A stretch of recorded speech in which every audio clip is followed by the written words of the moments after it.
bad day, a good day, but it's about time to start winding down. Let me see if I can read you to sleep before I fall asleep.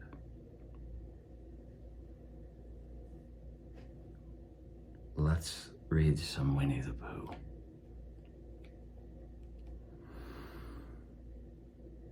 About A.A. Milne. Alan Alexander Milne was born in London on January 18th, 1882.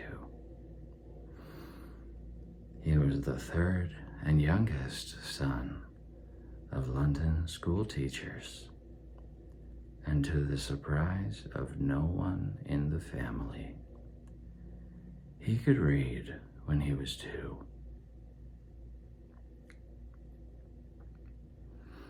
As a schoolboy, he began to write verses, parodies, and short humorous pieces for his school's paper.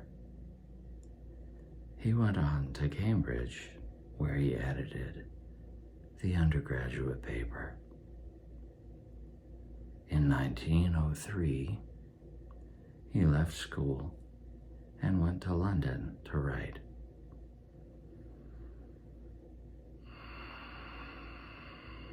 At the end of the year, he had spent all of his money and earned almost nothing. He continued writing. During his second year, he earned considerably more and supported himself on his earnings. In 1906, he was offered a position at Punch magazine. He was an editor at Punch for the next 8 years, during which time he wrote his first book. 3 collections of his contributions to the magazine were also published.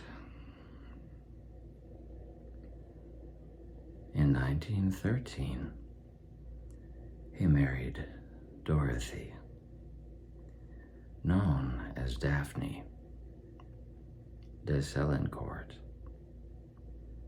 In 1915, during World War I, he enlisted in the Royal Warwickshire Regiment and served in France. During his military service, he wrote 3 plays, all of which were produced on the London stage. After the war, he declined to return to Punch, choosing instead to write when and where he pleased. In 1919, his play, Mr. Pym Passes By, was a huge success, affording the Milnes financial independence. Christopher Robin Milne, the author's only child, was born in 1920. He soon became an inspiration to his father, who later wrote, "If a writer, why not write on whatever comes in sight?" So, the children's books, a short intermezzo of a sort, when I wrote them, little thinking all my years of pen and inking would be almost lost among those 4 trifles for the young. When Christopher Robin was a year old, he was given a stuffed bear from Harrods, and later a tiger, pig, and donkey. The idea of bringing these toys to life in a children's book is credited to Daphne Milne.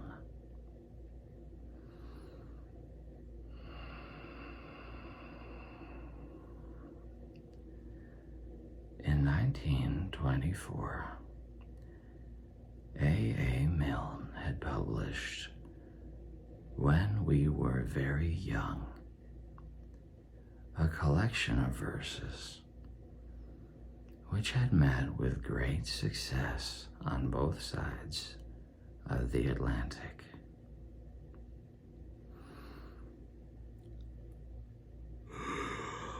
In 1926, Winnie-the-Pooh was released, promptly establishing Milne as a major author of children's books. Now We Are Six, a second collection of verses, followed in 1927. In 1928 came The House at Pooh Corner. All four were illustrated by Ernest H. Shepard, who visited the Milnes at Cochford Farm and based his drawings on Christopher Robin and his toys. The Pooh books have reached a worldwide audience. While A. Milne is remembered primarily for his children's books, he did go on to write more plays, a detective novel, political nonfiction, and his autobiography. When not writing, he was happiest playing golf. Alan Alexander Milne died on January 31st, 1956.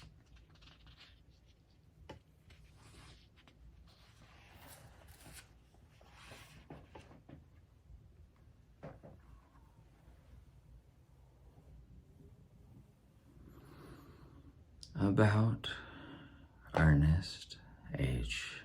Shepard. Ernest Howard Shepard was born on December 10th, 1879, in London. His father was an architect, and his mother, who died when Ernest was 10 years old, was the daughter of a watercolorist. It was she who encouraged young Ernest to paint and draw. Shepard attended St. Paul's School, Heatherley's Art School, and the Royal Academy schools. There was never any doubt about his plans for the future.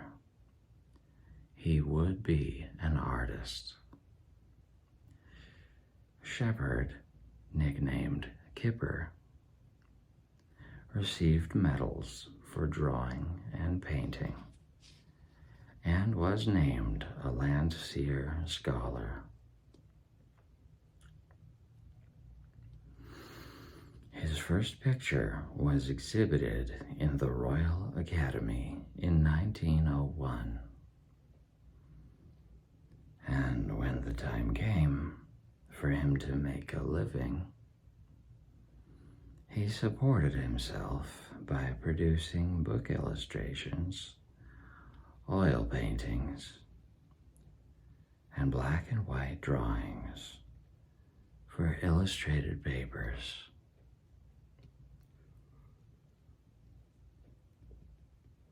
In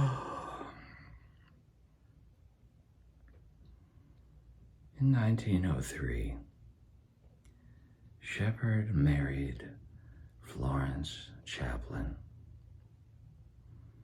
known to friends as Pi.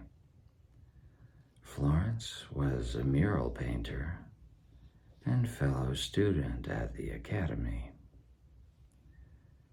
The Shepards had 2 children, Graham, who was killed in World War II, and Mary, who later illustrated the Mary Poppins books. In 1915, Shepard was commissioned by the Royal Artillery and served in France, Belgium, and Italy. He returned to civilian life in 1919. He was elected to the editorial board of Punch magazine, where he met A. Milne's publisher, who asked Shepard if he would be interested in illustrating a book of Milne's verses for children.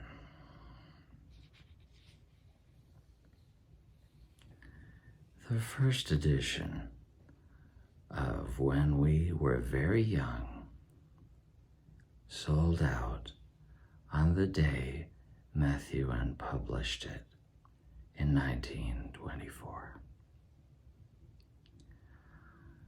I had been paid £50 for the job, Shepard later recalled.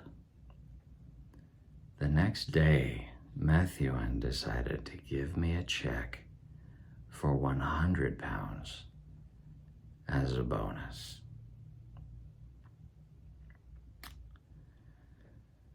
Before illustrating Milne's next volume, Winnie-the-Pooh, Shepard traveled to Sussex, where the Milne family lived.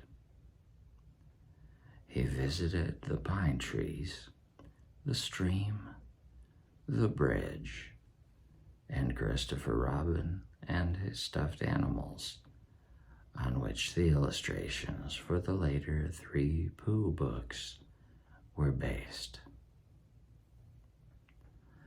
The success of the Pooh books made Shepard famous and widely sought after. For nearly 30 years, he illustrated books for both adults and children. Among them is Kenneth Grahame's classic, The Wind in the Willows.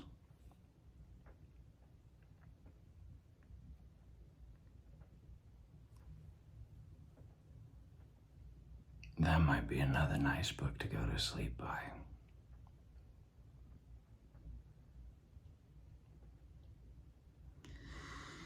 Florence died in 1927.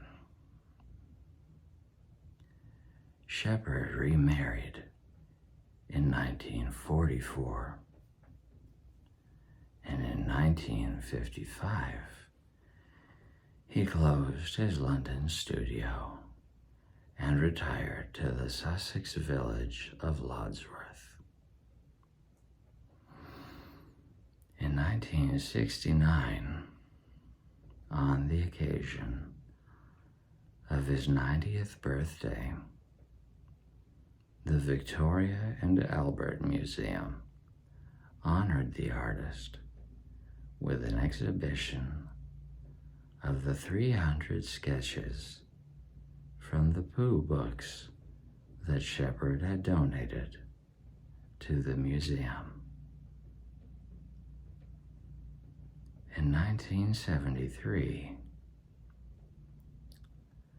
he colored his drawings for Winnie-the-Pooh for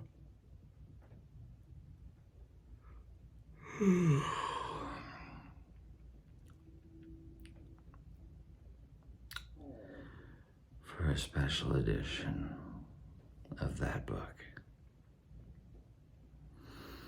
Ernest Shepard died in 1976. His work has been loved by children and adults for generations. When Winnie-the-Pooh was first published in the United States by E.P. Dutton, Milne wrote this tribute to his collaborator. When I am gone, let Shepard decorate my tomb and put, if there is room, 2 pictures on the stone. Piglet from page 111, and Pooh and Piglet walking, 157, and Peter thinking that they are my own will welcome me to heaven.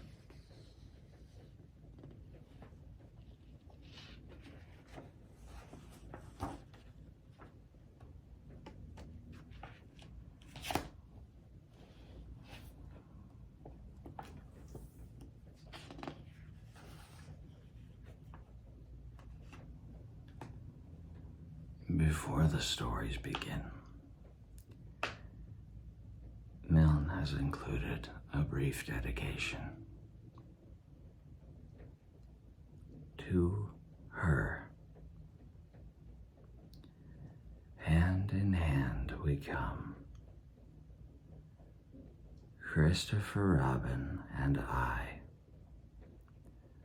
to lay this book in your lap. Say you're surprised. Say you like it. Say it's just what you wanted, because it's yours. Because we love you.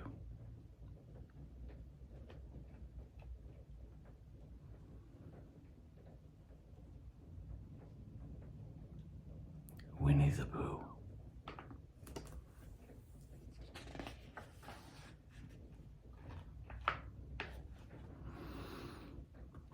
Introduction.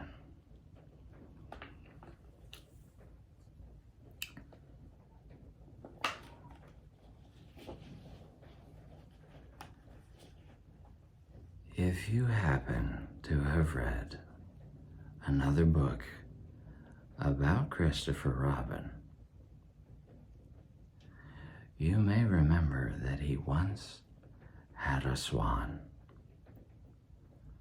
or the swan had Christopher Robin. I don't know which. And that he used to call the swan Pooh. That was a long time ago.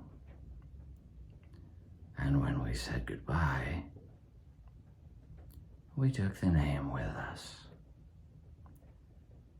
as we didn't think the swan would want it anymore.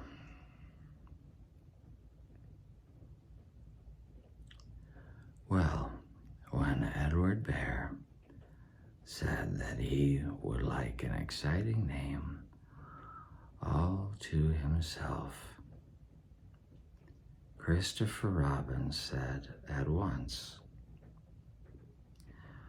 without stopping to think, that he was Winnie-the-Pooh. And he was So, as I have explained the Pooh part, I will now explain the rest of it. You can't be in London for long without going to the zoo. There are some people who begin the zoo at the beginning, called way in, and walk as quickly as they can past every cage until they get to the one called way out. But the nicest people go straight to the animal they love the most and stay there. So, when Christopher Robin goes to the zoo, he goes to where the polar bears are, and he whispers something to the third keeper from the left, and doors are unlocked, and we wander through dark passages and up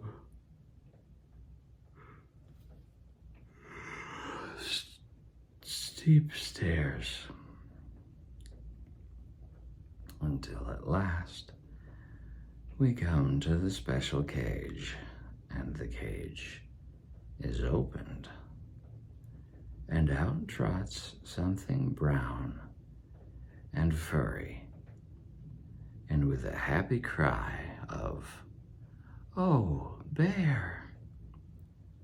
Christopher Robin rushes into its arms. Now this bear's name is Winnie, which shows what a good name for bears it is. But the funny thing is that we can't remember whether Winnie is called after Pooh or Pooh after Winnie. We did know once,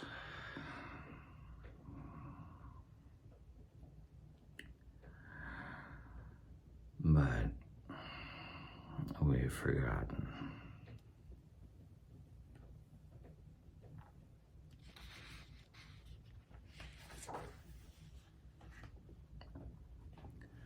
I had written as far as this when Piglet looked up and said, in his squeaky voice, "What about me?" "My dear Piglet," I said, "the whole book is about you." "So it is about Pooh," he squeaked. "You see what it is. He is jealous because he thinks Pooh is having a grand introduction all to himself. Pooh is the favorite, of course. There's no denying it. But Piglet comes in for a good many things which Pooh misses, because you can't take Pooh to school without everybody knowing it. But Piglet is so small that he slips into a pocket where it is very comfortable to feel him when you are not quite sure whether twice 7 is 12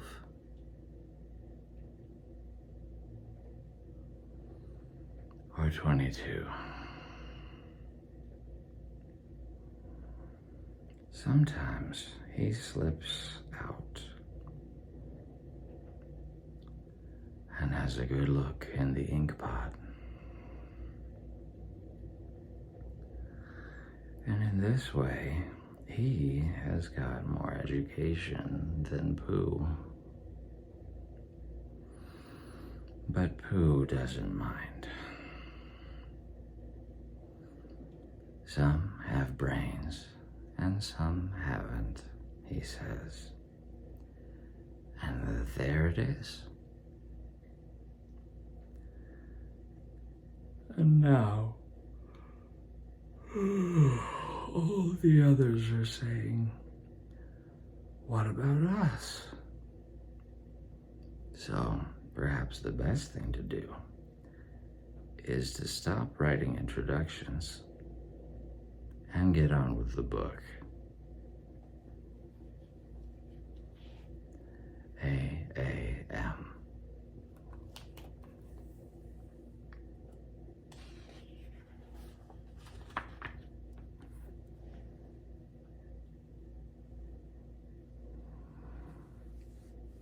Chapter 1, in which we are introduced to Winnie-the-Pooh and some bees, and the stories begin.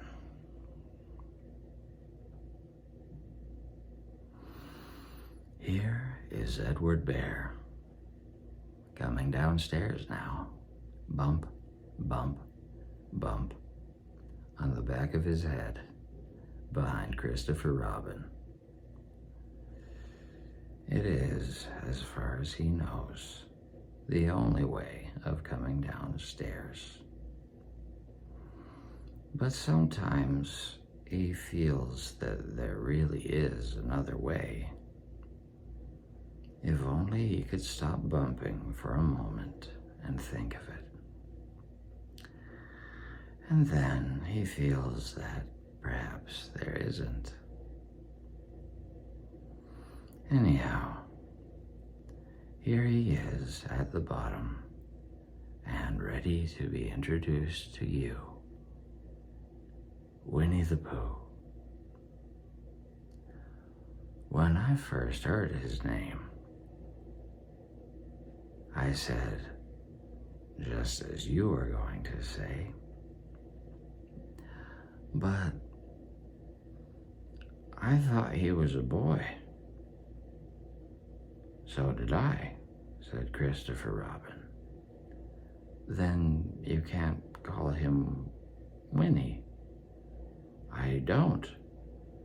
But you said he's Winnie-the-Pooh. Don't you know what "the" means?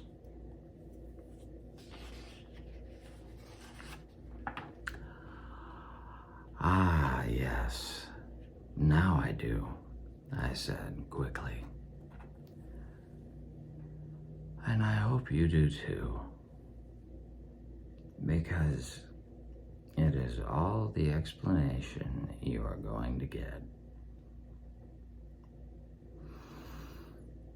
Sometimes Winnie-the-Pooh likes a game of some sort when he comes downstairs, and sometimes he likes to sit quietly in front of the fire and listen to a story. This evening, what about a story? Said Christopher Robin. What about a story? I said. Could you very sweetly tell Winnie-the-Pooh one? I suppose I could, I said. What sort of stories does he like? About himself, because he's that sort of bear. Oh, I see. So could you, very sweetly? I'll try, I said. So I tried. Once upon a time, a very long time ago now, about last Friday, Winnie-the-Pooh lived in a forest all by himself under the name of Sanders. What does under the name mean? asked Christopher Robin. It means he had the name over the door in gold letters and lived under it. Winnie-the-Pooh wasn't quite sure, said Christopher Robin. Now I am, said a growly voice. Then I will go on, said I. One day, when he was out walking, he came to an open place in the middle of the forest, and in the middle of this place was a large oak tree, and from the top of the tree there came a loud buzzing noise. Winnie-the-Pooh sat down at the foot of the tree, put his head between his paws, and began to think.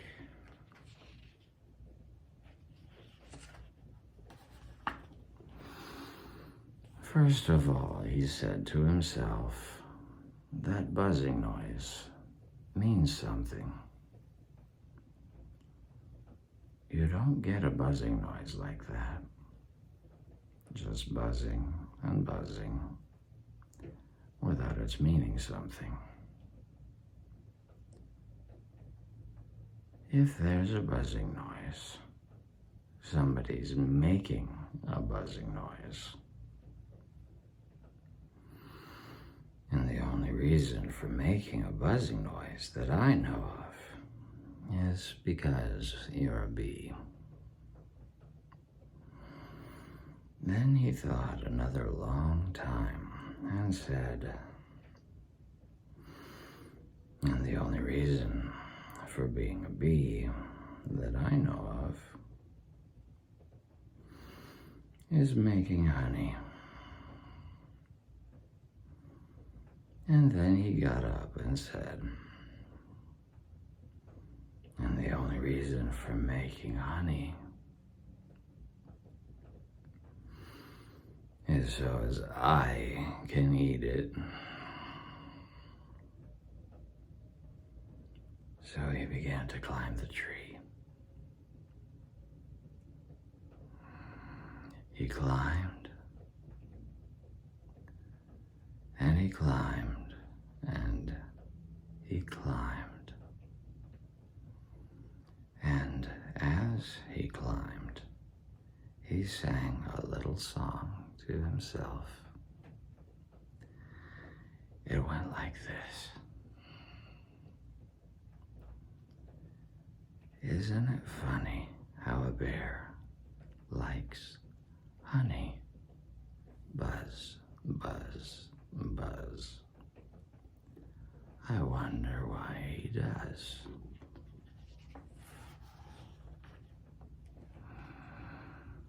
Then he climbed a little further, and a little further, and then just a little further. By that time, he had thought of another song. It's a very funny thought that if bears were bees, they'd build their nests at the bottom of trees. And that being so, if the bees were bears, we shouldn't have to climb up all these stairs. He was getting rather tired by this time, so that is why he sang a complaining song. He was nearly there now, and if he just stood on that branch, crack. Oh, help, said Pooh, as he dropped 10 feet on the branch below him. If only I hadn't, he said, as he bounced 20 feet on to the next branch.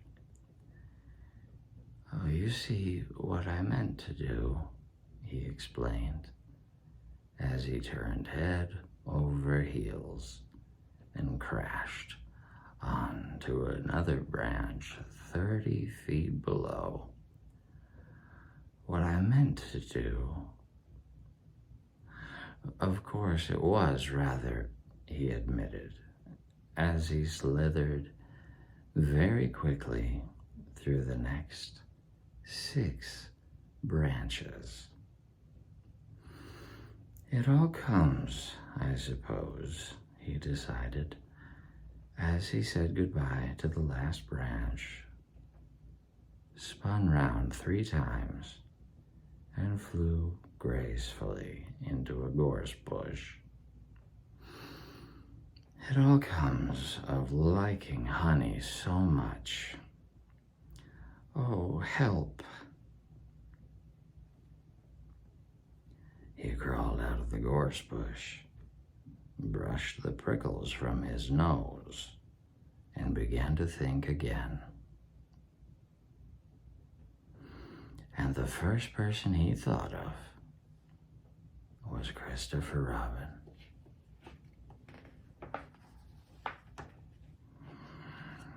"Was that me?" said Christopher Robin in an awed voice, hardly daring to believe it. "That was you." Christopher Robin said nothing, but his eyes got larger and larger, and his face got pinker and pinker. So Winnie-the-Pooh went round to his friend Christopher Robin, who lived behind a green door in another part of the forest. "Good morning, Christopher Robin," he said. "Good morning, Winnie-the-Pooh," said you.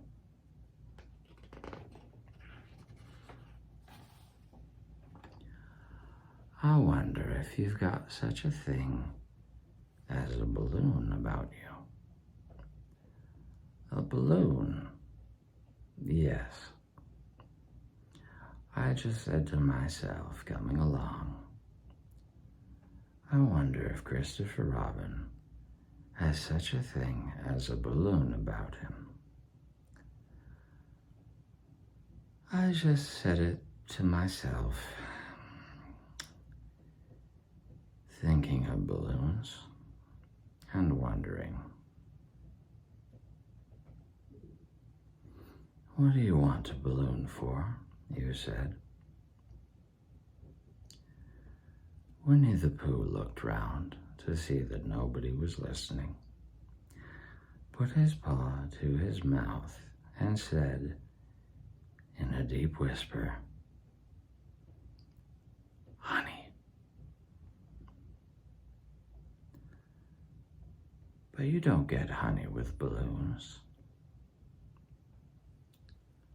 "I do," said Pooh. "Well, it just happened that you had been to a party the day before at the house of your friend Piglet.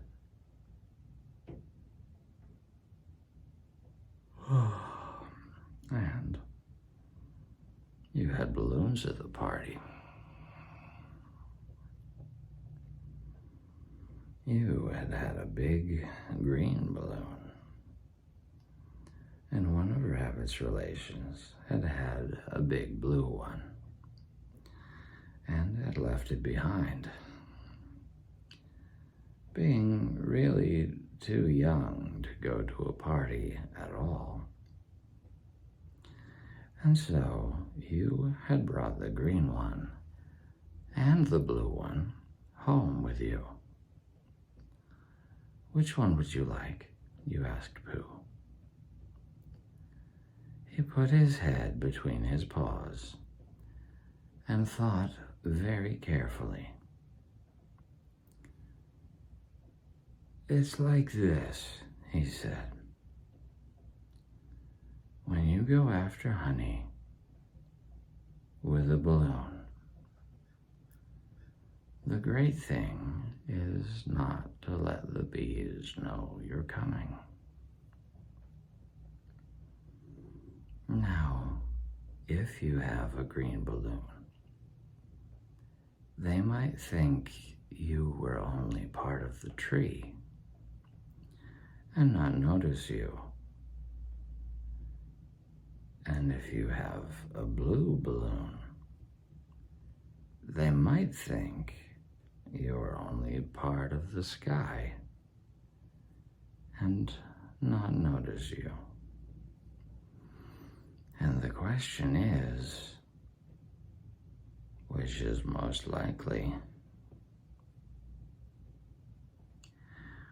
Wouldn't they notice you underneath the balloon, you asked? They might, or they might not, said Winnie-the-Pooh. You never can tell with bees. He thought for a moment and said, I shall try to look like a small black cloud. That will deceive them. Then you had better have the blue balloon, you said. And so it was decided.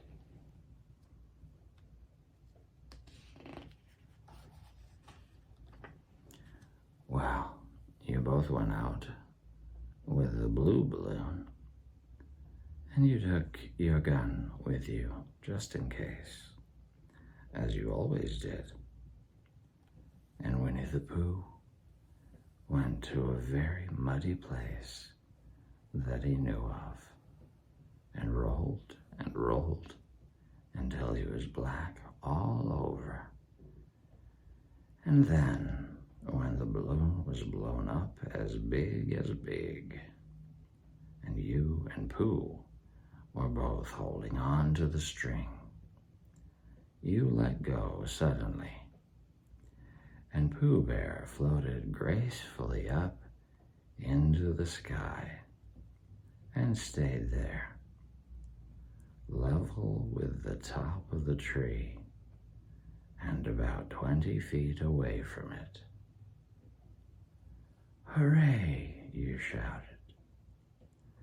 Isn't that fine, shouted Winnie-the-Pooh down to you. What do I look like? You look like a bear holding onto a balloon, you said. Not, said Pooh anxiously. Not like a small black cloud in a blue sky. Not very much.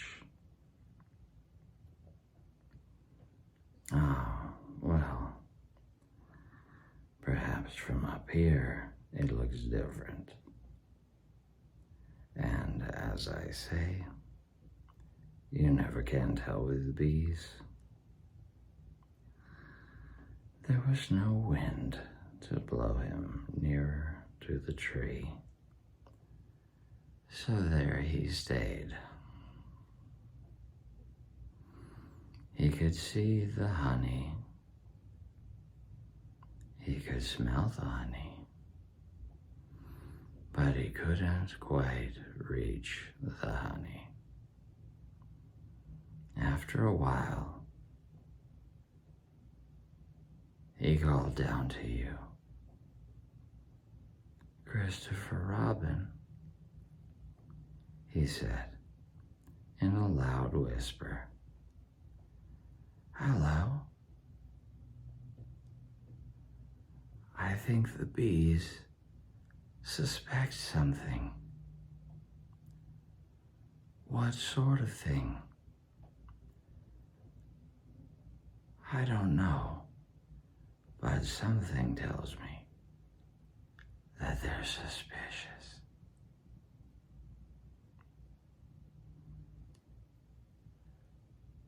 Perhaps they think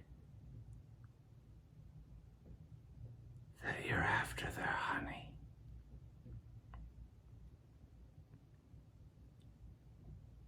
It may be that. You never can tell with bees. There was another little silence, and then he called down to you again. Christopher Robin. Yes? Have you an umbrella at your house? I think so. I wish you would bring it out here and walk up and down with it and look up at me every now and then and say, "Tut, tut, it looks like rain." I think if you did that, it would help the deception which we are practicing on these bees. Well, you laughed to yourself, silly old bear, but you didn't say it aloud because you were so fond of him, and you went home for your umbrella. "Oh, there you are," called down Winnie-the-Pooh. As soon as you got back to the tree, I was beginning to get anxious. I have discovered that the bees are now definitely suspicious. "Shall I put my umbrella up?" you said. "Yes."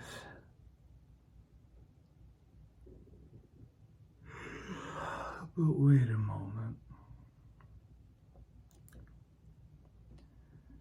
We must be practical. The important bee to deceive is the queen bee. Can you see which is the queen bee from down there? No. A pity. Well now, if you walk up and down with your umbrella, saying, "Tut, tut, it looks like rain," I shall do what I can by singing a little cloud song, such as a cloud might sing. Go. So, while you walked up and down and wondered if it would rain, Winnie-the-Pooh sang this song. How sweet to be a cloud floating in the blue. Every little cloud always sings aloud. How sweet to be a cloud floating in the blue. It makes him very proud to be a little cloud. The bees were still buzzing as suspiciously as ever. Some of them, indeed, left their nest and flew all round the cloud as it began the second verse of this song. And one bee sat down on the nose of the cloud for a moment and then got up again. Christopher, ow, Robin, called out the cloud. Yes? I have just been thinking, and I have come to a very important decision. These are the wrong sort of bees. Are they? Quite the wrong sort. So I shouldn't think they would make. So I should think they would make the wrong sort of honey. Shouldn't you? Would they? Yes. So I think I shall come down.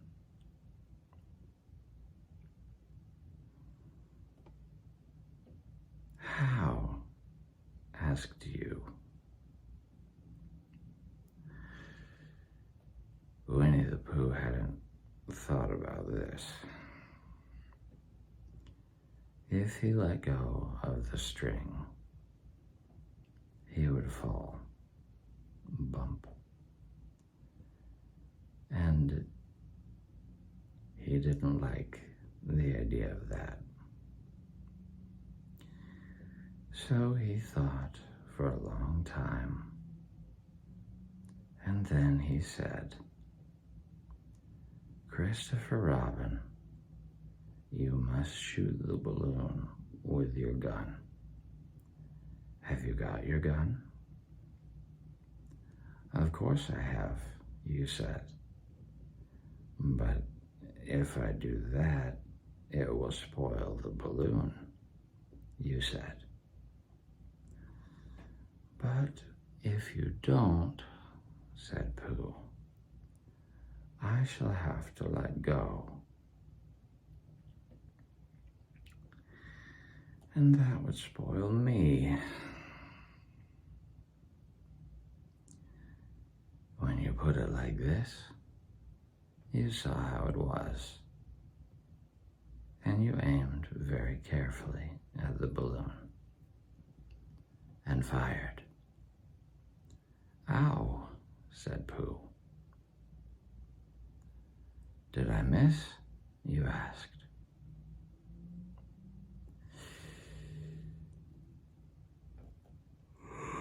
You didn't exactly miss," said Pooh. "But you missed the balloon." "I'm so sorry," you said. And you fired again. And this time you hit the balloon, and the air came slowly out, and Winnie-the-Pooh floated down to the ground.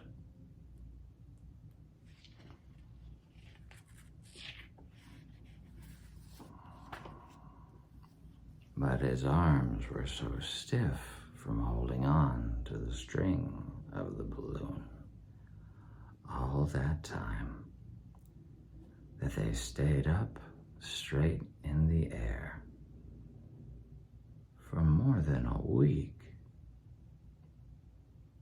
And whenever a fly came and settled on his nose, he had to blow it off. And I think, but I'm not sure, that is why he was always called Pooh.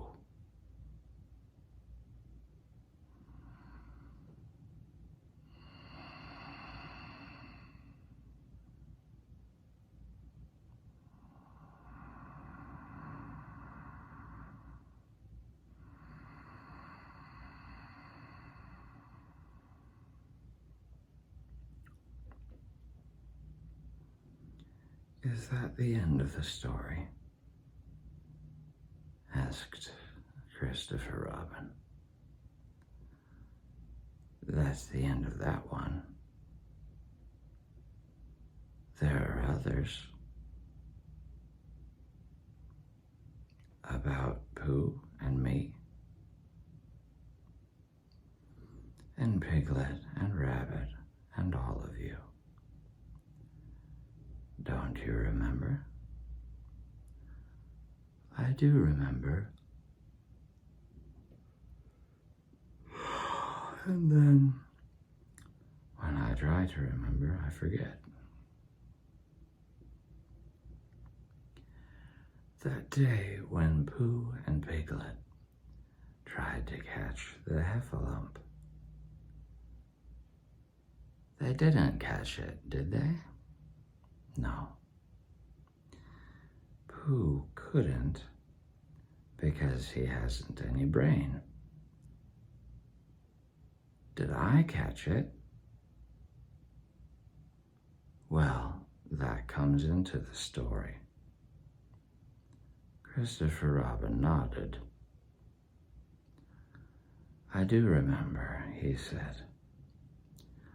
Only Pooh doesn't very well, so that's why he likes having it told to him again, because then it's a real story and not just a remembering.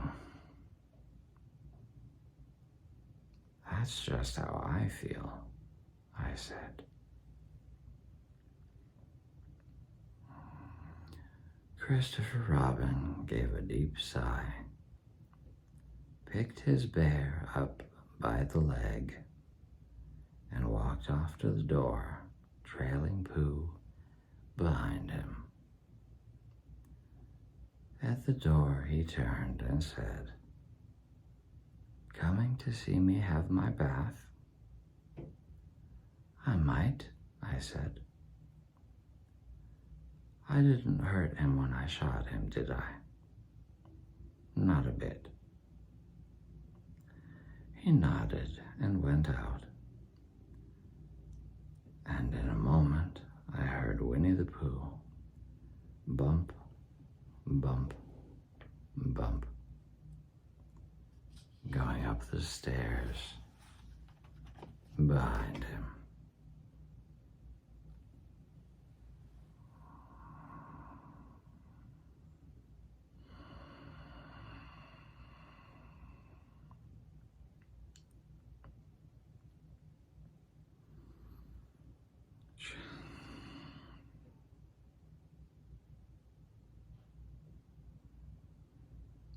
Chapter 2.